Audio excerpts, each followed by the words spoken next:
Labarai da ɗumi-ɗuminsa, yayin da za ku ji cewa a ƙasar Mali mutane 30 ne suka rasa rayukansu sakamakon har-haren JNIM, wato ƙungiyar da take da alaƙa da Al-Qaida, inda za ku ji cikin rahoton. Haka zalika a ƙasar Nijar za ta ɗauki matasa aikin soji. Masu saurare ku biyo mu cikin wannan rahoto domin jin yadda ƙasar Nijar ɗin ta ci alwashin ɗaukar matasa aikin soji, musamman ma a ƙadamin da ake ciki a yanzu. Haka zalika 'yan sanda sun tabbatar da wato garkuwa da ɗaliban jami'ar wato jihar Nasarawa da ke Najeriya. Waɗannan na daga cikin rahotannin labaran da muke tafa da su, sai ku biyo mu domin jin yadda take kayawa. Da fari bari mu fara magana kan batun nan da ƙasar jamhuriyar Nijar ta yi na ɗaukar matasa aiki. A jamhuriyar Nijar hukumomin ƙasar ne suka bayyana aniyarsu ta ɗaukar matasa aikin soja. Gwamnatin mulkin sojin ƙasar dai ta daɗe tana wato yaƙi da matsalar rashin tsaro da ke neman wato ya zama ruwan dare a cikin ƙasar ta Nijar. Sai dai gwamnatin ƙasar na ƙoƙari sosai da kuma wato kawar da waɗannan harkoki na ta'addanci. Matasan ƙasar da suka wato daɗe suna kokawa kan rashin ɗaukar su aikin soja sun yi wato na'am da wannan mataki na gwamnatin, yayin da suka ci alwashin ɗaukar matasan aikin soji. Dama shine babban abin da ake kira ga ƙasashen AES ma baki ɗaya, ba iya Nijar ɗin ba. Nijar, Mali, Burkina Faso duka da sanin ka ɗaukar matasa aiki. Ba laifi ba ne ba ma idan aka ce wato kaso 8 a cikin 10 na matasan ƙasar idan suka zamanto sojawa ne, domin hakan zai tallafa wajen magance rashin tsaro da ake fama da shi, da ma dai rashin aiki da matasa ke da shi. Muna fatan wannan abu zai tabbata cikin yadda ya kamata a ƙasar ta Nijar. Idan kuwa muka tafi wato takwarar ƙasar wato ƙasar Mali, za ku ji cewa hare-haren JNIM, ƙungiyar da ke da alaƙa da Al-Qaida, sun yi ajalin wato mutum 30 a Malin. Jami'an tsaro a Mali sun tabbatar da cewa hare-haren da ƙungiyar JNIM da ke da mubaya'a ga Al-Qaida ta ɗauki alhakin ƙaddamarwa sun yi sanadiyar mutuwar sama da mutum 30. Wata majiyar tsaron ƙasar ta bayyana cewa an kai hare-haren ne a kusan tare, sannan jami'an tsaron suka ƙara da cewa an kwashe wato kayayyakin mutane a ƙauyukan Kori-Kori da wato Gomasogo, sannan an yi ƙone-ƙone. Ƙungiyar JNIM mai ikirarin jihadi ce ita ce ta kitsa tarewa da kai hare-haren, waɗanda wato suka zo kimanin mako 2 bayan hare-haren ƙungiyar da na wato 'yan aware na FLA. Wannan shine dai batun da yake bayyana kan ƙasar ta wato Mali kan wannan abu da ya wakana. Sai mu ce musulman ciki da suka rasa rayukansu, Allah ya ji kansu, waɗanda suka jikkata Allah ya tashi kafaɗinsu. Idan kuwa muka je Najeriya, a jihar Nasarawa, 'yan sanda sun tabbatar da garkuwa da ɗaliban jami'ar jihar Nasarawa. Rundunar 'yan sandan jihar Nasarawa ta tabbatar da garkuwa da ɗaliban jami'ar wato na jihar ta Nasarawa da suke karatu a tsangayar kimiyya da fasaha ta jami'ar da ke garin Godi da ke ƙaramar hukumar Akwanga ta jihar Nasarawa.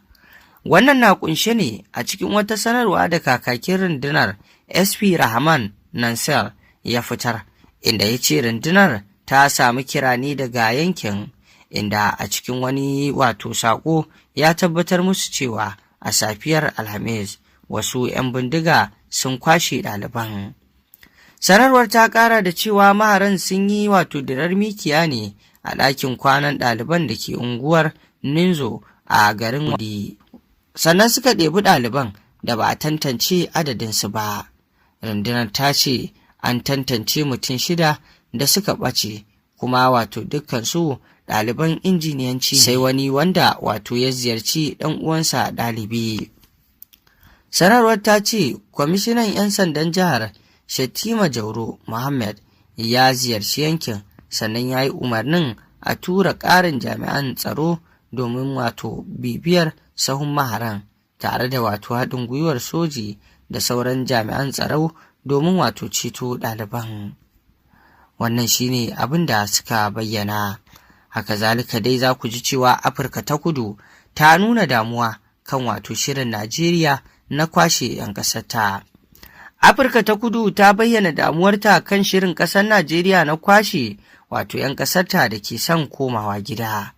Ministan harkokin wajen ƙasar Ronald Lamola wato ya tattauna da takwararsa ta Najeriya domin lalubo hanyoyin da za a kawo ƙarshen zaman tankiya da ke tsakanin wato ƙasashen biyu.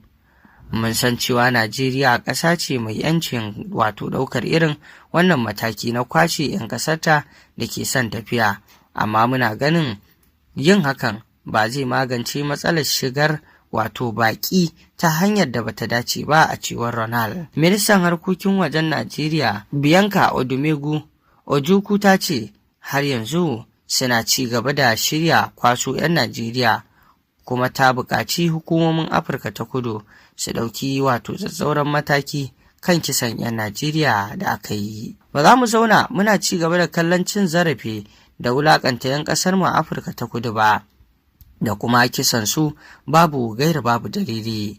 Ta kuma bayyana damuwa kan yadda ake hantarar yara a makaranta, sai dai Lamola ta ce wato hukumomin ilimi na ƙoƙarin wajen wato kare yara. Zanga-zangar wato kyamar baki da ake yi a wato makonnin baya-bayan nan a Afirka ta Kudu ya sanya damuwa a wato zukatan baki daga ƙasashen nahiyar, musamman masu gudanar da wato kasuwanci, duk da zanga-zangar wato lumana da aka yi.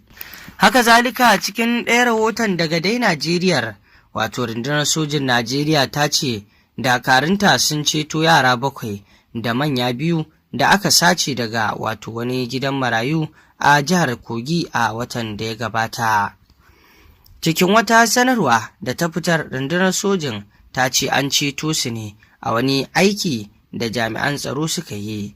Satar mutane domin neman kuɗin fansa dai ya zama ruwan dare a arewacin tsakiyar Najeriya, inda 'yan bindiga ke yawaita kai hare-hare kan makarantu da kuma ƙauyuka dudan wato sata mutane domin karɓan kuɗin fansa, wanda a yanzu ya zama ruwan dare. Wanda a kullum a Najeriya a yanzu babban kiran da ake ga mahukunta kenan akan su samar da tsaro, jami'an tsaro su ci gaba da ƙoƙari wajen tabbatuwar tsaro, saboda irin wannan abubuwa da suke faruwa na satar al'umma domin karɓar kuɗin fansa abu ne da ya zama ruwan dare a Najeriya, wanda kuma yana ciwo al'umma tuwo a ƙwarya, wanda hasali ma a yanzu idan za a ƙididdige waɗanda 'yan bindigar suka sace ko waɗanda wato 'yan bindigar suka yi garkuwa da su aka biya kuɗin fansa a kansu tun da aka fara wannan al'amarin, ba za su ƙididdigu ba.